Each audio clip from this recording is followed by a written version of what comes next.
देखिए जो last lecture था ना, lecture 5th modern Indian history का, उसमें हमने कवर किया था जो भी आईएनसी बनी, किस तरीके से आईएनसी बनी और उसके इंपॉर्टेंट सेशन कौन कौन से थे, वो इंपॉर्टेंट सेशन से एग्जाम में क्या क्या चीज़ें पूछी गई है और पूछी जा सकती है, उन सब चीज़ों को हमने लास्ट लेक्चर में कवर किया था। आज जो है लेक्चर 6 है मॉडर्न इंडियन हिस्ट्री का, और यहाँ पे आज बंगाल पार्टीशन से शुरू करेंगे और 1947 तक, जब तक आज़ादी नहीं मिल जाती तब तक हर चीज़ एक दूसरे से लिंक रहेगी। तो जो प्रॉपर जो हिस्ट्री जिसको बोलते हैं कि मॉडर्न इंडियन हिस्ट्री, जो फ्रीडम स्ट्रगल की जो बात होती है वो 1857 से शुरू हुआ, और उसमें जो मेन इवेंट है जहां से पूरा का पूरा चीज़ें लिंक करके रहेंगी वो है पार्टीशन ऑफ बंगाल। चलिए देखिए, बंगाल पार्टीशन की अगर हम बात करते हैं तो बंगाल पार्टीशन हुआ 16 अक्टूबर 1905 को। ठीक है, अब ये 16 अक्टूबर 1905 को हुआ, क्यों हुआ, क्या कंडीशंस रही, एक एक करके सब चीज़ों को समझेंगे यहाँ पे। देखिए ये हमारा इंडिया है, आज़ादी से पहले का इंडिया, कितना बढ़िया लग रहा है आप देख के समझ सकते हो। देखिए सबसे पहली चीज़, इंडिया में जब आज़ाद हुआ तो ये वाला हिस्सा जो है ये वेस्ट पाकिस्तान बना, और ये वाला जो हिस्सा है ईस्ट पाकिस्तान बना। आज ये पाकिस्तान नाम से जाना जाता है और ये बांग्लादेश नाम से जाना जाता है। ठीक है, पहले सब इंडिया के अंदर ही थे, ये बांग्लादेश नाम से जाना जाता है। तो अब यहीं पर ही बात आती है कि जब ये बंगाल पार्टीशन की बात हुई तो ये बोला गया कि उस समय जो भारत का वाइसरॉय था लॉर्ड कर्जन, उसने ये कहा कि ये बंगाल रीजन है ना काफ़ी बड़ा हुआ करता था, कि यहाँ पे प्रशासन करने में दिक्कत होती है, एडमिनिस्ट्रेशन करने में दिक्कत होती है, इस वजह से Bengal would be divided into 2 parts, Bengal के 2 टुकड़े किए जाएंगे। ठीक है, ताकि एडमिनिस्ट्रेशन किया जा सके, ऐसा बोला जा रहा था। बट उसके पीछे का एक रीज़न ये भी था कि इस बंगाल के 2 हिस्से कर दिए जाएं, क्योंकि ये बंगाल हिंदू मेजॉरिटी और मुस्लिम मेजॉरिटी पे डिवाइडेड है। ईस्टर्न जो बंगाल था वहाँ पे मुस्लिम मेजॉरिटी थी, और वेस्टर्न जो बंगाल था वहाँ पर आप ऐसे कहो हिंदू मेजॉरिटी थी। तो अब हमने इनको क्या है, हिंदू मुस्लिम यूनिटी जो थी ना वो पहले से यहाँ पे पाई गई। 1857 का जब रिवोल्ट हुआ था, 1857 की जो क्रांति हुई थी, वो इतनी भयंकर क्रांति हुई थी, उसकी वजह यही थी कि हम हिंदू मुस्लिम सब मिल के लड़ रहे थे, अंग्रेजों की नाक में दम कर दी थी हमने। हम भले ही हार गए थे उस आंदोलन को, लेकिन अंग्रेजों की ऐसी तैसी हो गई थी उसमें। ठीक है, अंग्रेजों की नाक में दम आ गई थी। आप ऐसे समझो कि थोड़ा सा अगर सारे देशवासी मिल जाते ना तो शायद 1857 में आज़ादी मिल जाती, बट वो चीज़ नहीं हो पाई। ठीक है, तो अब उन्होंने क्या किया कि धीरे धीरे करके इंडियंस को कमज़ोर कर रहा। अब कमज़ोर कैसे किया जाए, तो जैसे ये हाथ है मेरा तो ये मुट्ठी है, तो देखो ये 5 उंगलियां अगर मिल, 4 उंगली और एक अंगूठा मिल जाए तो ये मुट्ठी बन जाती है, और इसे खोलना या इससे चोट भी लग सकती है। लेकिन अब यही जब मुट्ठी खुल जाए तो ये उंगलियों में कन्वर्ट हो जाती है, और उंगलियों से कोई कुछ नहीं कर पाता, तोड़ देगा कोई भी आगे। तो वैसे ही जो हिंदू मुस्लिम यूनिटी जो थी, उसकी जो मुट्ठी थी ना, जो 1857 रिवोल्ट में देखी गई थी, वो उसको तोड़ना चाहते थे। तो यहाँ पर 2 चीज़ें अंग्रेज जो बता रहे हैं कि यहाँ पे प्रशासन करने के लिए हम इसका पार्टीशन कर रहे हैं, और बेसिकली जो उनका पीछे का पर्पस जो था, छुपा हुआ जो रीज़न था, वो ये था कि बंगाल के 2 टुकड़े कर दिए जाएं, इसमें एक में हिंदू मेजोरिटी वाले हो जाएं और एक में मुस्लिम मेजोरिटी वाले हो जाएं, तो इनमें आपस में ही मतभेद होने लग जाएं। मेन रीज़न यही था। तो जो वाइस रॉय था ना लॉर्ड कर्जन, ठीक है, उसने अनाउंस किया 19 जुलाई 1905 को, 1905 को, कि उसी साल 1916 में ही 16 अक्टूबर को बंगाल के 2 टुकड़े कर दिए जाएंगे। अब सोचो कि थोड़े टाइम पहले ही होता है ना, कोई चीज़ पहले लागू मतलब बनाई जाती है, फिर लागू करने की डेट थोड़े टाइम बाद होती है, तो वैसे ही यहाँ पर हुआ। अब जब बोला गया कि 19 जुलाई 1905 को, तो पूरे इंडिया में मतलब इसके खिलाफ आक्रोश आया।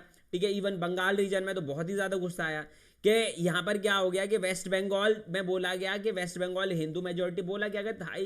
ठीक है, ये बंगाल जो आज बोलते हैं ना वेस्ट बंगाल, एक्चुअली ये वेस्ट बंगाल इसलिए नहीं है कि इंडिया के वेस्ट में है, वेस्ट बंगाल इसलिए बोलते हैं क्योंकि ये पहले जो बंगाल था उसका वेस्ट वाला पार्ट है, ईस्ट वाला पार्ट आज बांग्लादेश है, तो इसलिए बोलते हैं वेस्ट बंगाल। तो यहाँ पे हिंदूज ज़्यादा थे, मुस्लिम्स कम थे, और यहाँ पे मुस्लिम ज़्यादा थे, हिंदूज कम थे। तो यहाँ पे ऐसा बोला गया कि वेस्ट बंगाल जो है हिंदू मेजोरिटी है, इसको मतलब एडमिनिस्ट्रेट किया जाए कलकत्ता से, कैपिटल होगी, और ईस्ट बंगाल जो है जो मुस्लिम मेजोरिटी है उसको मतलब ढाका से कंट्रोल किया जाएगा, डेक्का बोलते थे पहले ही है, जो उसकी कैपिटल थी, आप ऐसा समझो। अब क्या होने लगा कि हमारा देश हिंदुओं का, अब जो बंगाल वाला रीजन है ना, जो ईस्ट बंगाल वाला जो रीजन है, वहां पर क्या हो गया कि हिंदू माइनॉरिटी में चले गए। सोचो, देश अपना देश है और अपने देश का डिवीजन इस तरीके से किया स्टेट का कि यहीं के लोग माइनॉरिटी में हो गए, मुस्लिम मेजोरिटी में हो गए तो हिंदूज माइनॉरिटी में हो गए, तो और ऐसे कई बहुत सारे रीज़न थे, तो जिसकी वजह से यहाँ पे विद्रोह हुआ, बहुत ज़्यादा आंदोलन हुआ, और जिसकी वजह से मतलब बहुत ही होता है ना, गुस्से का एक बहुत ही चरम सीमा पे पहुँच गया। ठीक है कि अंग्रेज अपनी मनमर्जी कर रहे हैं। तो यहीं पर यह है कि Hindus were outraged at what they saw a divide and rule policy. अब अंग्रेज इससे क्या चाहते थे कि अंग्रेज चाहते थे कि डिवाइड एंड रूल पॉलिसी मतलब फूट डालो और राज करो की नीति। जैसे आज आप हमारे घर में अगर 7-8 लोग मिल के रह रहे हैं ना, तो पड़ोसी जो होता है ना उसको बड़ी जलन होती है, तो वो कहता है कि 2-3 को कैसे ही भड़का दो इनको, और 2-3 को भड़का दो तो इनमें आपस में ही मतभेद हो जाएंगे, और मतभेद होने की वजह से क्या हो जाएगा, ये सारे के सारे गए। ठीक है, इनमें फिर क्या है, कुछ जो तरक्की होती है वो सब रुक गई। तो यहीं पर यह है कि हमारा देश जो है उसमें क्या है, अंग्रेज हिंदू मुसलमान में डिवाइड करके और रूल करना चाह रहे हैं। पहले एक साथ होंगे तो ज़्यादा लोग विद्रोह करेंगे, कम हो जाएंगे तो थोड़े को हम भड़का देंगे, थोड़े को समझा देंगे, थोड़े को बहला फुसला लेंगे, और ऐसे करके देश पर रूल कर लेंगे। तो इसी वजह से यहाँ पे इसके खिलाफ पूरे देश में आंदोलन की शुरुआत होती है। अब आंदोलन जो बोला गया कि इसको बोला गया कि मतलब इसके अगेंस्ट जो 19 जुलाई को अनाउंसमेंट हुई कि बंगाल के 2 टुकड़े कर दिए जाएंगे, उसके अगेंस्ट पूरे देश में क्या है, विद्रोह होने लगा। ठीक है, और उस विद्रोह को बोला गया स्वदेशी मूवमेंट एंड बॉयकॉट मूवमेंट। स्वदेशी मतलब स्वयं के देश की चीज़ों को अपनाना, इंडियन मेड चीज़ों को अपनाना, अंग्रेजों द्वारा बनाई गई चीज़ों को बहिष्कार करना, बॉयकॉट करना। 7 अगस्त 1905 को ये स्टार्ट हुआ। अब यहाँ पर होता क्या है कि स्वदेशी मूवमेंट जो है was launch to use Indian made goods and burn British made goods. देखो हमारे यहाँ पर क्या है कि अंग्रेज यहाँ से रॉ मटेरियल लेके जाते थे, कच्चा माल लेकर जाते थे, और वहाँ से फिनिश्ड गुड्स बना के इंडिया में बेचते थे। मतलब हमारी ही चीज़ से, ठीक है, और हमें ही बेच के और हमसे ही पैसा कमा रहे हैं और हम पे ही रूल कर रहे हैं, सोच रहे हो। ठीक है, तो हम पे ही रूल कर रहे हैं, जिसकी वजह से ना बहुत ही ज़्यादा गुस्सा आता। तो यहाँ पे बोला गया कि सबसे पहले जिससे इनकी आमदनी हो रही है उस चीज़ को ख़त्म करो। तो उनकी आमदनी किस चीज़ से हो रही थी, वो चीज़ों को हमें बेचते थे उससे। तो यहाँ पे बोला गया कि अंग्रेजों के द्वारा बनाई गई चीज़ों का सभी का बहिष्कार करो और अपने देश की चीज़ों को अपनाओ, अपने देश की चीज़ों को बनाओ। इसी की वजह से जब ये स्वदेशी अपनाया, तो इस स्वदेशी के बाद 1905 के बाद ही 1906 से लगभग इंडिया में इंडियन मेड द्वारा दुनिया भर की तो बैंक्स बननी शुरू हो गई, काफ़ी सारी इंडियंस द्वारा बैंक स्टार्ट की गई। फिर इंडस्ट्रीज भी, कॉटन मिल्स भी इंडियंस द्वारा काफ़ी स्टार्ट की गई, धीरे धीरे धीरे करके। ठीक है, आप ऐसे कहो कि जो टाटा प्लांट हैं वो भी 1907 से स्टार्ट हुआ। तो ये सब चीज़ें इसलिए हुई क्योंकि उस टाइम से, क्योंकि इंडियंस द्वारा एक मतलब होता है ना आंदोलन शुरू किया, एक आक्रोश आया अंग्रेजों के खिलाफ। तो ऐसे करके इंडियंस को स्वदेशी चीज़ों के लिए क्या है मतलब बढ़ावा देने के लिए आगे लाया गया, जैसे आज के बाबा रामदेव टाइप।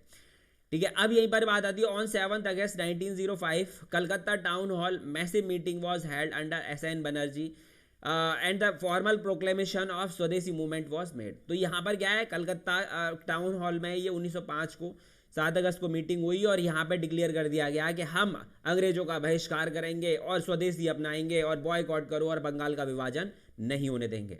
ठीक है, अब यहीं पर ही बात आती है कि इसका सिंबल, पूरे आंदोलन का सिंबल क्या रखा गया, तो नेशनल सॉन्ग वंदे मातरम। ठीक है, वंदे मातरम। तो ये जो नेशनल सॉन्ग है, अब किसने बनाया, क्या था, ये सब लास्ट लेक्चर में हम कवर कर चुके हैं। तो यहाँ पे वंदे मातरम। फिर बात आती है कि रविंद्रनाथ टैगोर जो हैं वो भी बंगाल से थे। तो रविंद्रनाथ टैगोर ने, ठीक है, कंपोज किया अमर सोनार बांग्ला। ठीक है, हमारा सोने जैसा बंगाल। ठीक है, और उसके टुकड़े हो रहे हैं। तो आज जो ठीक है, अमर सोनार बांग्लादेश का नेशनल एंथम है। ठीक है, तो ये किसने कंपोज किया, तो यहीं पर ही तो कई बार पूछ लिया जाता है कि अमर सोनार बांग्ला किसने कंपोज किया, तो कब कंपोज किया, तो रविन्द्रनाथ टैगोर जी ने कंपोज किया। ठीक है, जो आपको पता होना चाहिए। अब जब फिर भी ये जब सब चीज़ें हुई, आंदोलन किया, लेकिन बंगाल का विभाजन नहीं रुका। 16 अक्टूबर को बंगाल का विभाजन कर दिया गया। लोग बहुत दुखी हुए, इस कदर दुखी थे कि people tied rakhis on each others hand as symbol of unity. लोगों ने एक दूसरे के हाथ पर, ठीक है, राखी बांधी। जो कॉन्सेप्ट है, जो इधर जो ये जो बंगाल, ईस्ट बंगाल में चले गए और जो वेस्ट बंगाल वाले एक दूसरे के हाथ में राखी बांध के बोल रहे हैं, ठीक है, कि भाई कोई बात नहीं, तू उधर चला गया तो क्या मेरा भाई नहीं है। ठीक है, क्या ये मुसलमान, ये जो अंग्रेज जो हैं हमारे बीच में क्या है, बंटवारा कर सकते हैं। ठीक है, हमारे बीच में जो यूनिटी है उसे ख़त्म कर सकते हैं, तो नहीं। तो ऐसे करके यहाँ पे रक्षाबंधन दिवस मनाया गया है। 16 अक्टूबर को रक्षाबंधन डे मनाया गया। कई बार पूछ लिया गया कि Rakshabandhan day modern Indian history में कब मनाया गया, तो 16 अक्टूबर 1905 को मनाया गया। क्यों मनाया गया, क्योंकि बंगाल के 2 टुकड़े कर दिए गए थे। ठीक है, तो अब ये चीज़ याद रखो कि यहाँ पे ये चीज़ नहीं रुकी, आंदोलन किया लेकिन फिर भी चीज़ें नहीं हुई। अब यहीं पर ही बात आती है कि क्या ये आंदोलन बंगाल तक ही था या कहीं थोड़ा बहुत और भी हो रहा था। तो देखो मेनली तो ये आंदोलन जो है स्वदेशी आंदोलन बंगाल में ही हो रहा था, बट हाँ थोड़ा बहुत जो और जगहों पर ये आंदोलन हो रहा था, तो पूना और बॉम्बे में बाल गंगाधर तिलक इसको लीड कर रहे थे। पंजाब में लाला लाजपत राय और अजीत सिंह जो हैं लीडर वो कर रहे थे। ठीक है, और दिल्ली में सैयद हैदर रजा और मद्रास में चिदम्बरम पिल्लई। तो ऐसे करके ये एग्जाम में पूछ लिए गए एक बार कि स्वदेशी आंदोलन को पुणे में कौन लीड कर रहा था, या पंजाब में कौन, या दिल्ली में कौन, या मद्रास में कौन। तो आपको पता होनी चाहिए सारी चीज़ें। ठीक है, एग्जाम पॉइंट ऑफ व्यू से बहुत ज़्यादा इंपॉर्टेंट है। तो ये सारी चीज़ें हुई देखो, लेकिन क्या है, पार्टीशन रुका नहीं। ठीक है, बंगाल का विभाजन कर दिया, जिसकी वजह से अब क्या हो जाता है कि यहाँ पर जो कांग्रेस पार्टी जो उस टाइम की मेन लीडिंग पार्टी थी ना, उसमें धीरे धीरे करके अंदर मतभेद होने लग जाते हैं। मतभेद कैसे होने लग जाते हैं कि कांग्रेस का जो 1905 का सेशन हुआ था ना बनारस में, ठीक है, जिसके प्रेसिडेंट थे गोपाल कृष्ण गोखले, उनकी अध्यक्षता में हुआ था। तो उनको ये उनके रहते हुए या उनकी लीडरशिप में बंगाल विभाजन रुका नहीं, जिसकी वजह से क्या है कि जो लीडर्स थे कांग्रेस पार्टी में, हर घर में होते हैं, देखो हर घर में 2 तरीके के लोग होते हैं, एक शांत स्वभाव के होते हैं और एक थोड़े लड़ाकू स्वभाव के होते हैं, मतलब थोड़े जोशीले टाइप के होते हैं। वैसे ही उस टाइम पे यहाँ कांग्रेस पार्टी जो थी ना, कांग्रेस पार्टी में भी 2 तरीके के लीडर थे। एक थे शांत स्वभाव वाले, ठीक है, शांत स्वभाव वाले जो लीडर्स है ना, उन्हें नरम दल बोला गया, नरम दल, मॉडरेट्स बोलते हैं इन्हें, मॉडरेट्स।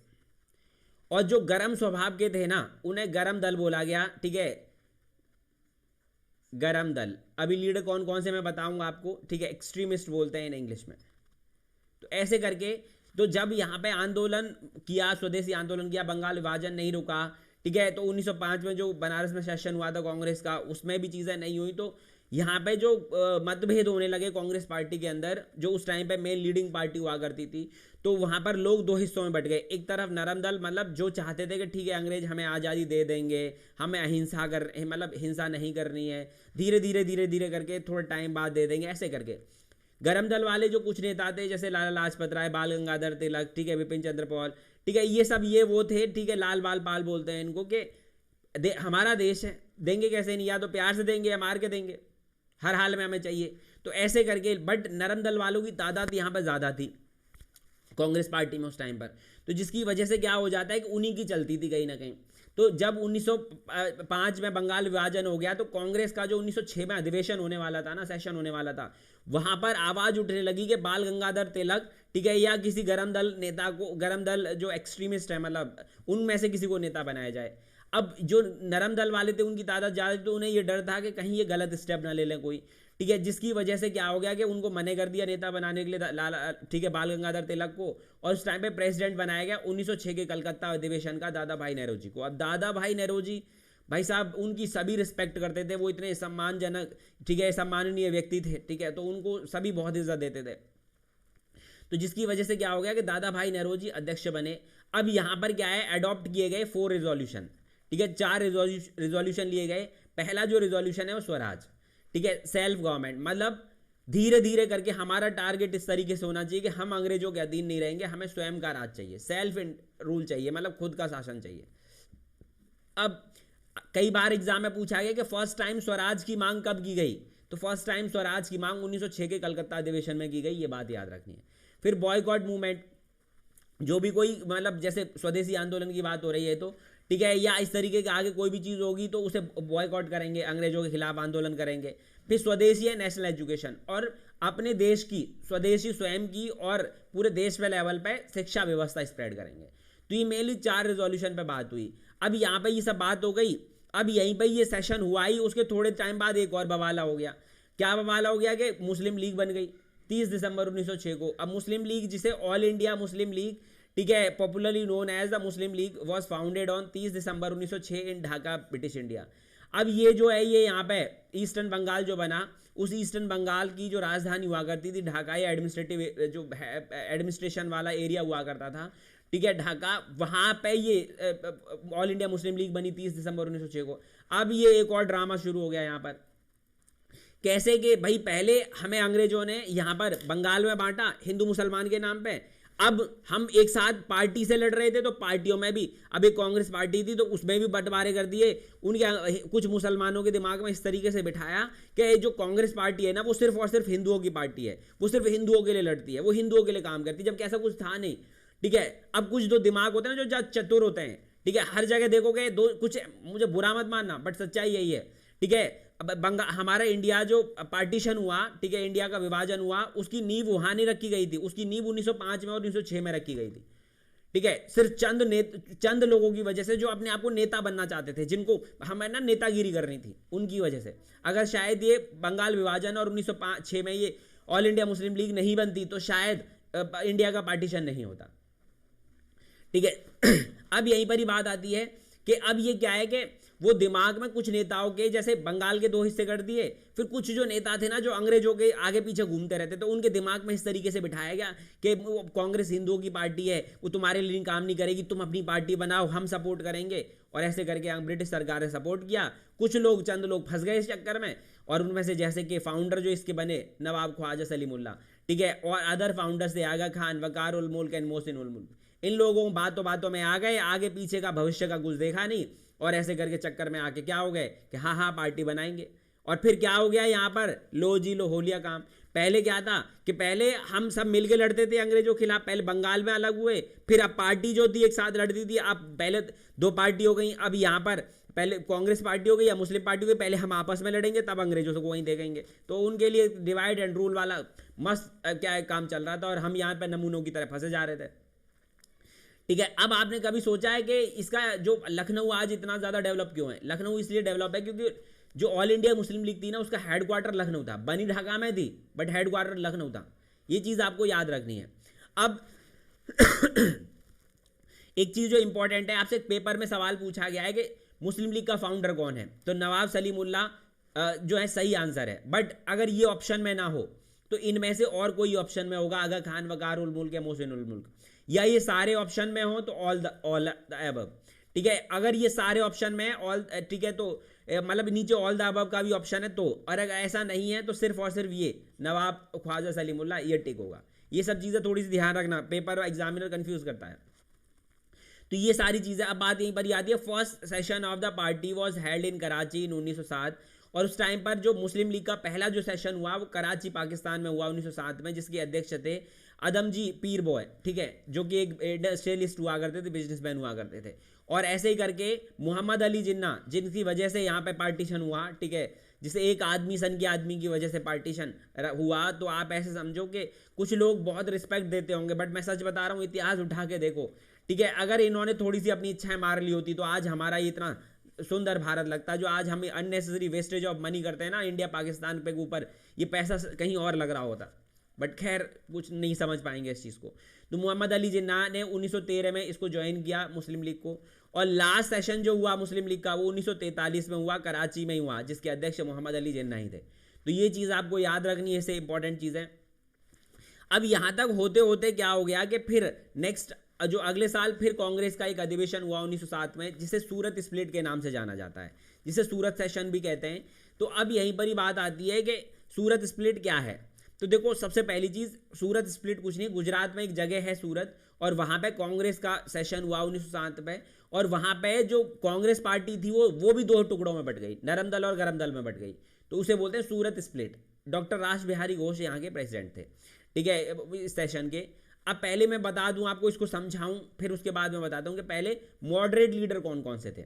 तो मॉडरेट लीडर मतलब नरम दल जो नेता थे, डॉक्टर रास बिहारी घोष, दादा भाई नौरोजी, गोपाल कृष्ण गोखले, एमजी रनाडे, फिरोज शाह मेहता, सुरेंद्र नाथ बनर्जी, मदन मोहन मालवीय, तेज बहादुर सप्रू, बदरुद्दीन तैयब जी, A.O. ह्यूम, और भी बहुत सारे, ये सब नरम दल के नेता थे। फिर गरम दल, ठीक है, जो बदलाव चाहते थे, एक्सट्रीमिस्ट, लाला लाजपत राय, बाल गंगाधर तिलक, बिपिन चंद्र पॉल, अरविंदो घोष, अश्विनी कुमार दत्त, राज नारायण बोस एटसेट्रा, और भी बहुत सारे। तो ऐसे करके ये नरम दल और गरम दल के बड़े बड़े नेता हुआ करते थे। अब यहाँ पर क्या हो जाता है कि ये जब ये सेशन होता है तो यहाँ पर जो नरम दल के जो नेता थे वो चाहते थे कि ठीक है आज़ादी मिल जाए, ज़्यादा कुछ नहीं है, जबकि एक्सट्रीमिस्ट जो थे ना, extremist wanted to extend the swadeshi and the boycott movement from Bengal to the rest of the country. अब इन्होंने जो स्वदेशी मूवमेंट शुरू किया था, मतलब कि स्वदेशी चीज़ों को अपनाओ, तो वो चाहते थे, ये जो एक्सट्रीमिस्ट थे, जो गरम दल वाले थे, कि वो बंगाल के अलावा पूरे देश में फैले, सब लोग अपने अंग्रेजों का बहिष्कार करें, अंग्रेजों के द्वारा बनाई गई चीज़ों का बहिष्कार है और इंडियन मेड चीज़ों को यूज़ करें।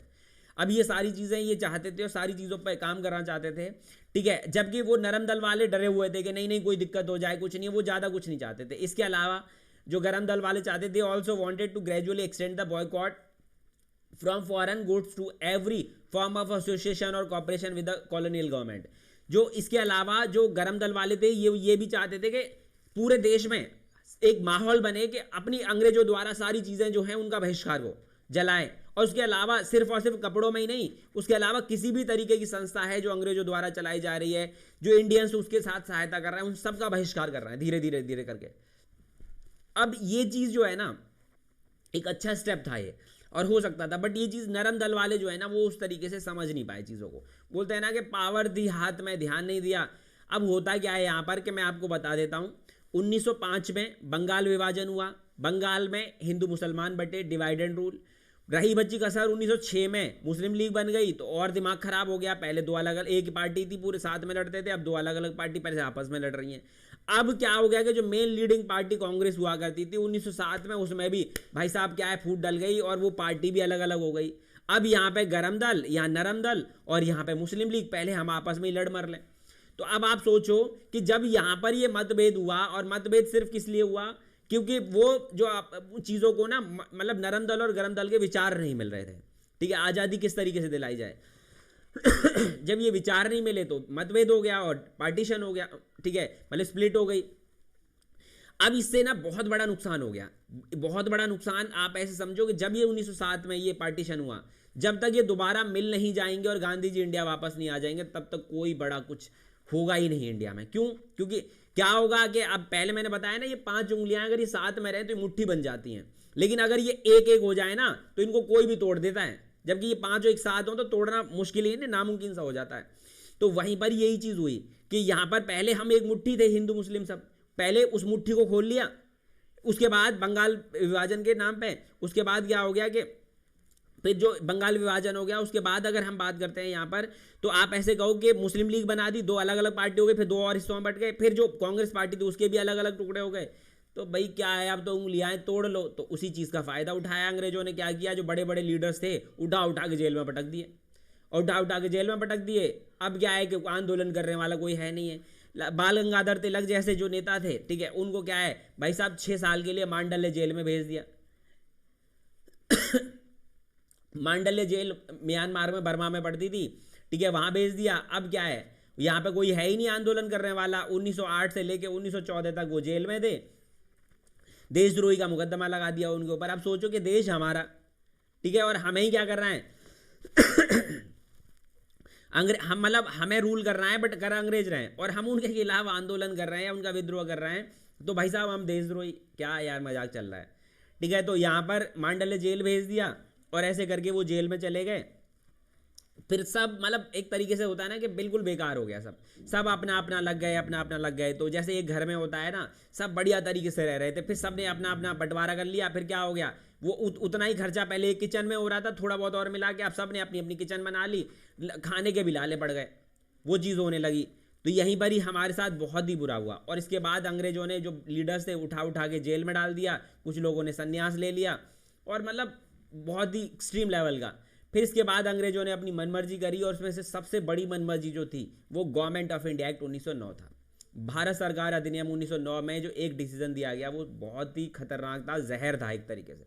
कुछ लोगों को बड़ा अच्छा लगा उस टाइम पर, बट जैसे आज का भारत है, ठीक है, तो आज का जो हमारा इंडिया है, तो इंडिया का जैसे कोई रूल बनता है, कोई भी लॉ बनता है, तो हम उसे बोल सकते हैं जैसे आज का लॉ है, तो मान लेते हैं कि गवर्नमेंट ऑफ इंडिया एक्ट, आज के लिए बात करते हैं, गवर्नमेंट ऑफ इंडिया एक्ट 2022, ठीक है। तो क्या इसे हम कोविंद मोदी रिफॉर्म के नाम से भी जान सकते हैं? कोविंद मोदी रिफॉर्म, क्या इसे हम कोविंद मोदी रिफॉर्म बोल सकते हैं? कोविंद बोले तो रामनाथ कोविंद प्रेसिडेंट हैं और मोदी प्रधानमंत्री जी हैं, ठीक है। तो ऐसे करके क्या इनको इस तरीके से बोल सकते हैं? तो हाँ, बिल्कुल बोल सकते हैं। ठीक उसी तरीके से उस टाइम पर क्या था कि जो गवर्नमेंट ऑफ इंडिया एक्ट 1909 का था, कानून जो लाया गया था उस टाइम पे जिससे देश चलाया जाना था, उसको दूसरा नाम दिया गया मॉरले मिंटो रिफॉर्म।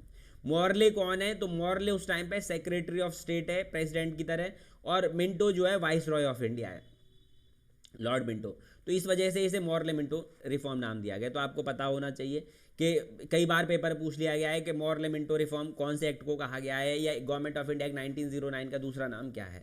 अब एक और बात मैं आपको बता दूं कि फर्स्ट टाइम यहाँ पर ये इसी एक्ट में introduce separate electorate for Muslim, यहीं पर ही पहली बार मुसलमानों को सेपरेट इलेक्टोरेट दिया गया। सेपरेट से आप समझ सकते हो अलग, और इलेक्ट मतलब चुनना, तो इलेक्टोरेट चुनने का तरीका।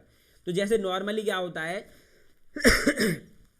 जैसे आज की हम बात करते हैं, तो एक कोई भी जगह है, तो उस जगह से कोई मतलब एक कैंडिडेट खड़ा है, ठीक है, तो कैंडिडेट खड़ा है तो उसे सभी समाज के, सभी जातियों, सभी धर्मों के लोग वोट देते हैं। लेकिन यहाँ पे ऐसा नहीं था। मुसलमानों के दिमाग में इस तरीके से अंग्रेजों ने बिठाया कि भाई साहब वो कुछ तरीके सुनने को तैयार नहीं थे, और क्योंकि लीडर कोई था ही नहीं, अपोज करने वाला कोई बड़ा था ही नहीं, तो उन्होंने मन मर्जी करी, मुस्लिम्स को बहलाया फुसलाया, और यहाँ पे कि सेपरेट इलेक्टोरेट के रूप में। क्या यहाँ पे क्या होता था कि यहाँ पे बोला गया कि अगर मान लो कि कोई मुस्लिम है लीडर खड़ा हो रहा है, तो क्या वो जीत पाएगा इलेक्शन में? नहीं, उनका कहना कि नहीं। क्यों? क्योंकि वहाँ हिंदुओं की पॉपुलेशन ज़्यादा है, इसलिए। तो उन्होंने क्या किया, बहला फुसला के बोल दिया कि अब एक काम करते हैं, हम सेपरेट इलेक्टोरेट दे देते हैं किसी जगह से। अब मुस्लिम कैंडिडेट खड़े होंगे ना 2-3, तो वो उनकी जीत सिर्फ मुस्लिम वोटों पर ही डिपेंड करेगी। अब सिर्फ मुस्लिम ही वोट करेंगे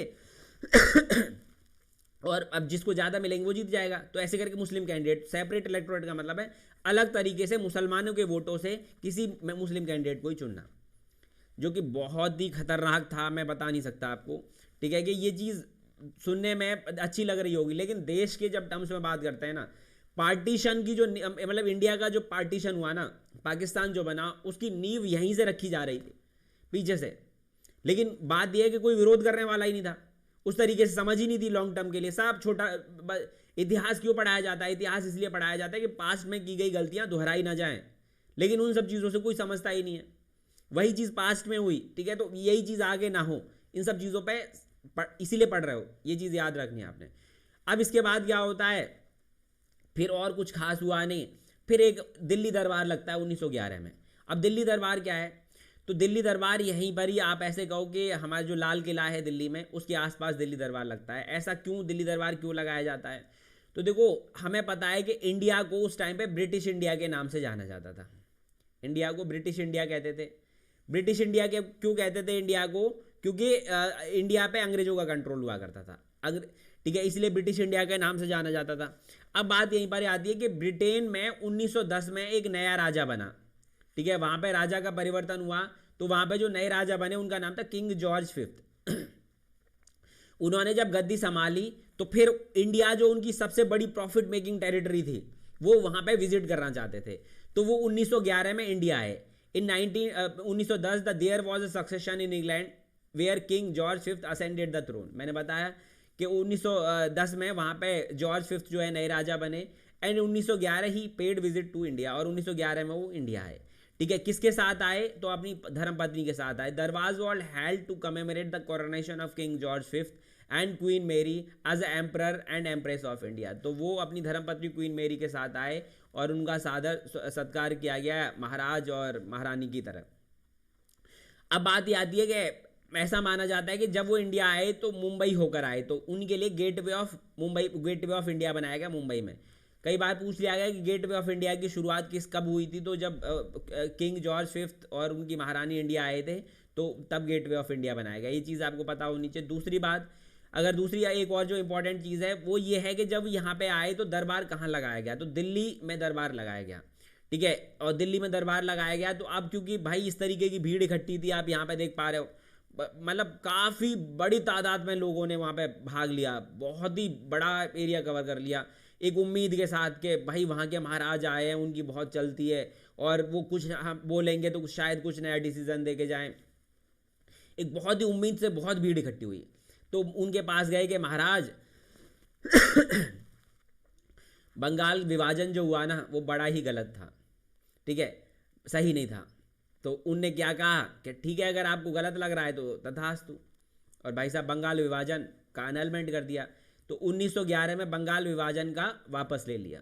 तो अब ऐसे समझो कि ये वही वाली बात हो गई कि पहले भाई सास बहू मिल के घर में रहती थी, और जब मिल के घर में रहती थी तो सब बढ़िया था, खूब बहू सास के पैर भी दबाती थी। अब 6 साल करीब करीब क्या होगा, 6-7 साल, ठीक है भाई, वो बहू अलग रह के आई अपने अलग, और उसके सारे फ्रेंड्स वगैरह सब ठाट वाट अलग हो गए। अब उसको बोलो कि दोबारा जाके सास के साथ रहे तो बड़ी मुश्किल है। यही चीज़ हुई यहाँ पे कि कुछ जो लीडर्स हैं उधर, मुस्लिम जो लीडर्स हैं वो आगे बढ़ गए, कुछ थोड़े बहुत हिंदू लीडर्स भी होंगे जिनके अपने अपने माइंडसेट डेवलप हो गए। अब उनको दोबारा से एक साथ करने में काफ़ी लोगों को, जो जो नेता बनना चाहते हैं, आम जनता को नहीं, ठीक है, जो देश हित चाहते थे उनको नहीं, जो नेता बनना चाहते थे उनको बड़ी तकलीफ हुई यहाँ पर। खैर जो भी है, तो याद रखना कि बंगाल विभाजन वापस कब लिया गया, तो 1911 में दिल्ली दरबार में लिया गया। किसके ऑर्डर से लिया गया, तो महाराज किंग जॉर्ज V के। फिर यहाँ पे दूसरा जो डिसीजन दिया गया वो transfer of capital from Calcutta से दिल्ली। दिल्ली ट्रांसफर की गई कैपिटल कलकत्ता से, तो अभी तक जो राजधानी है वो कलकत्ता में थी यहाँ पे, ठीक है। अब यहाँ से जो लोग जाते थे ना, वो उन्होंने यहाँ से बोला कि महाराज, ठीक है, ये देखिए यार राजधानी कितनी दूर पड़ती है, बड़ी तकलीफ होती है यहाँ तक आने में, काफ़ी ज़्यादा दूर है, ये डिस्टेंस हो जाता है, कहीं बीच में राजधानी करिए। तो उनने भी बोल दिया कि ठीक है तथास्तु, और यहाँ पे ऐसे करके राजधानी भाई साहब बीच में दिल्ली में ट्रांसफ़र करवा दी, और ऐसे करके अब यहाँ से बराबर हो गया। अब क्या पता था कि ये हमसे चला ही जाएगा, ठीक है। तो इसलिए याद रखो कि दिल्ली ट्रांसफ़र हुई कैपिटल, 1911 में ऑर्डर दिए गए। ट्रांसफ़र की शुरुआत हुई 1912 में फाइनली। तो कई बार पेपर पूछ लिया था, ट्रांसफ़र ऑर्डर 1911 में, ट्रांसफ़र कब हुई, तो 1912 में हुई। अब क्योंकि यहाँ पर तो वाइसरॉय हाउस था कानून बनाने के लिए, तो यहाँ पर दिल्ली में फिर लॉज बनाने के लिए किस चीज़ की ज़रूरत थी, तो यहाँ पे लॉज बनाने के लिए ज़रूरत थी, ठीक है,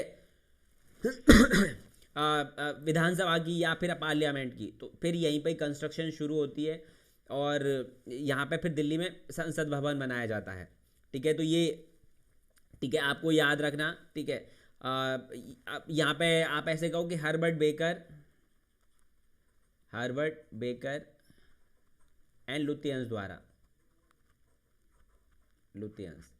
ठीक है। तो ये आप आर्किटेक्चर कई बार पूछ लिया जाता है कि आप इसका आर्किटेक्चर किसने तैयार किया, ठीक है। तो लुथियंस बंगलौर, लुथियंस एरिया बोला जाता है उसको। तो ये है लुथियंस एंड हर्बर्ट बेकर, इन लोगों ने मिलकर यहाँ का आर्किटेक्चर, पार्लियामेंट वाले एरिया का आर्किटेक्चर डिज़ाइन किया। तो ये याद रखना। फिर 1927 में बन के तैयार हुआ, तो ये चीज़ याद रखनी है आपने। बाद में मैं एक बार रिलेट करूँगा 1927 के आसपास, तब मैं आपको बता दूंगा इस चीज़ को। फिर बात आती है कि फिर बीच में कुछ होता नहीं है, यहाँ पर कोई खास इवेंट हुआ नहीं। फिर गांधी जी भी आ जाएंगे, बट उनको अलग तरीके से उनकी एंट्री करके पढ़ेंगे नेक्स्ट उसमें लेक्चर में। फिर यहाँ पर एक इवेंट होता है लखनऊ पैक्ट 1916 में, लखनऊ समझौता।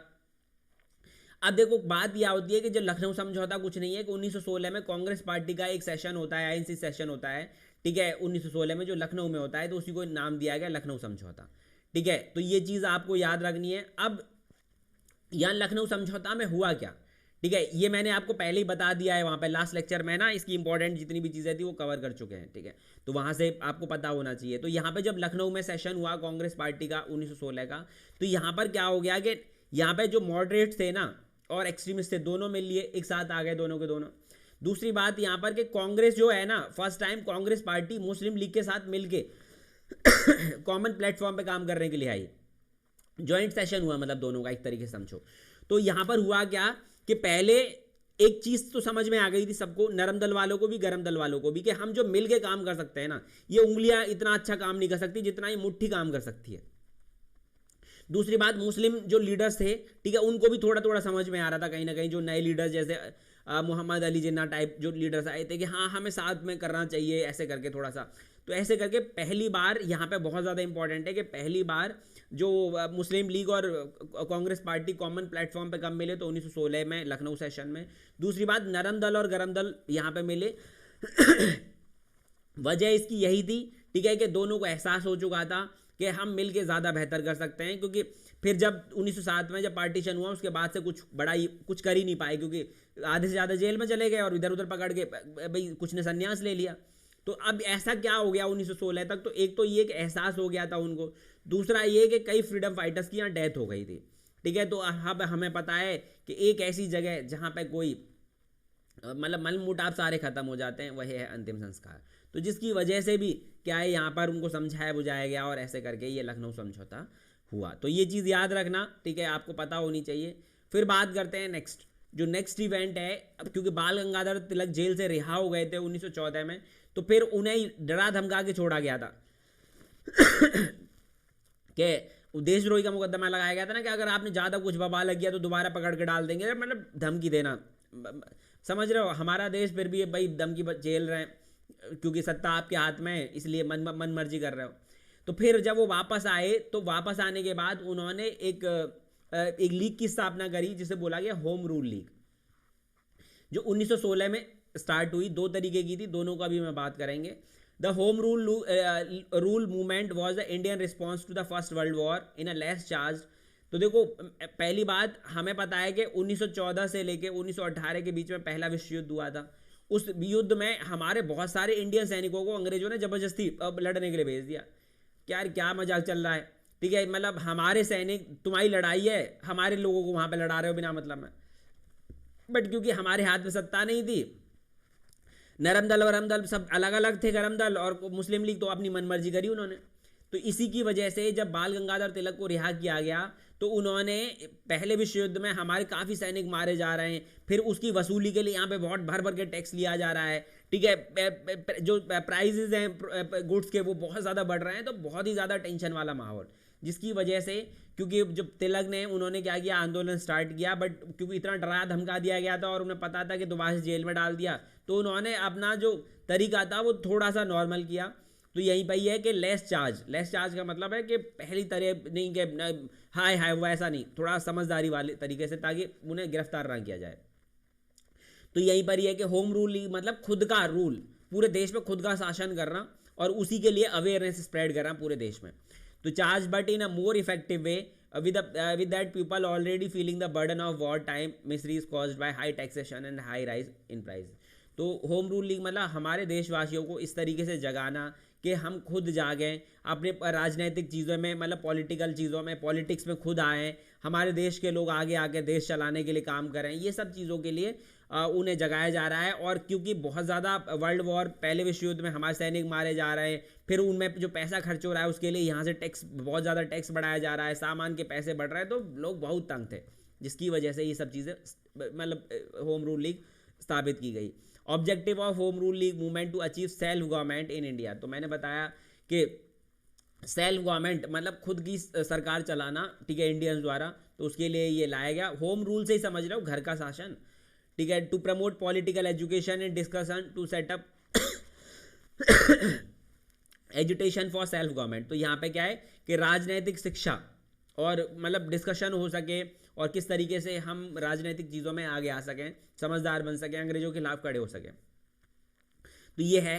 तो अब होम रूल लीग है ना, दो तरीके की होम रूल लीग बनी थी 1916 में। एक थी बाल गंगाधर तिलक की होम रूल लीग और एक थी एनी बेसंत की होम रूल लीग, ठीक है। दोनों ही मतलब पर्पज़ वही है, बस फ़र्क इतना है कि वो कहीं तेज स्प्रेड कर रहे हैं, कोई किसी तरीके से कर रहा है, तो वो बस वो है और कुछ नहीं है। तो बाल गंगाधर तिलक ने, जो एग्ज़ाम में पूछ लिया जाता है इसलिए पता होना चाहिए, कि खुद का शासन मतलब खुद स्वयं का शासन चलाने के लिए, लोगों को अवेयर करने के लिए इस्टेब्लिश की 28 अप्रैल 1916 में। उसका हेड क्वार्टर था पुणे में, ठीक है। इसकी टोटल ब्रांचेस थी 6 और ये जो है रिस्ट्रिक्टेड थी महाराष्ट्र रीजन में, महाराष्ट्र के आसपास वाले रीजन में ये रिस्ट्रिक्टेड थी। आप ऐसे समझो कि इस वाले रीजन में ये रिस्ट्रिक्टेड थी, ठीक है, मगर बॉम्बे वाले रीजन में नहीं थी। बॉम्बे को छोड़ के बाकी जो रीजन था इधर का, उसमें ये क्या है, रिस्ट्रिक्टेड थी। फिर दूसरी बात आती है कि दूसरी एनी बेसंत ने इस्टेब्लिश करी, वो थोड़े टाइम बाद इस्टेब्लिश 3 सितंबर 1916 में ही, और हेड क्वार्टर था इसका आद्यार मद्रास, ठीक है, जो तमिलनाडु रीजन में पड़ता है आज, ठीक है। वहाँ पर टोटल ब्रांचेस की मोर देन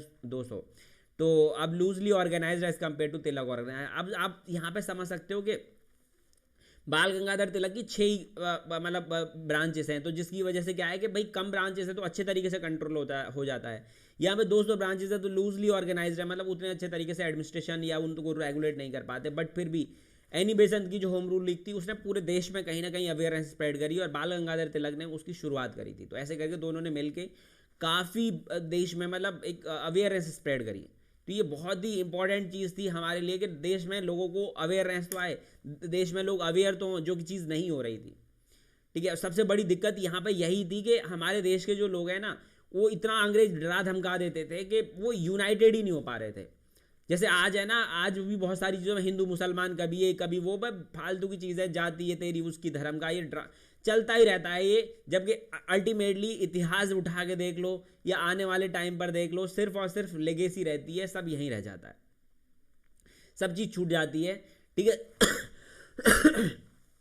और सिर्फ शिक्षा, ठीक है, एजुकेशन और हेल्थ इंफ्रास्ट्रक्चर, ठीक है, और आप एम्प्लॉयमेंट और देश की सिक्योरिटी, यही 3-4 चीज़ें सबसे ज़्यादा इंपॉर्टेंट है जिन पर काम करना चाहिए, क्योंकि ये बेस बनाती हैं आगे के लिए।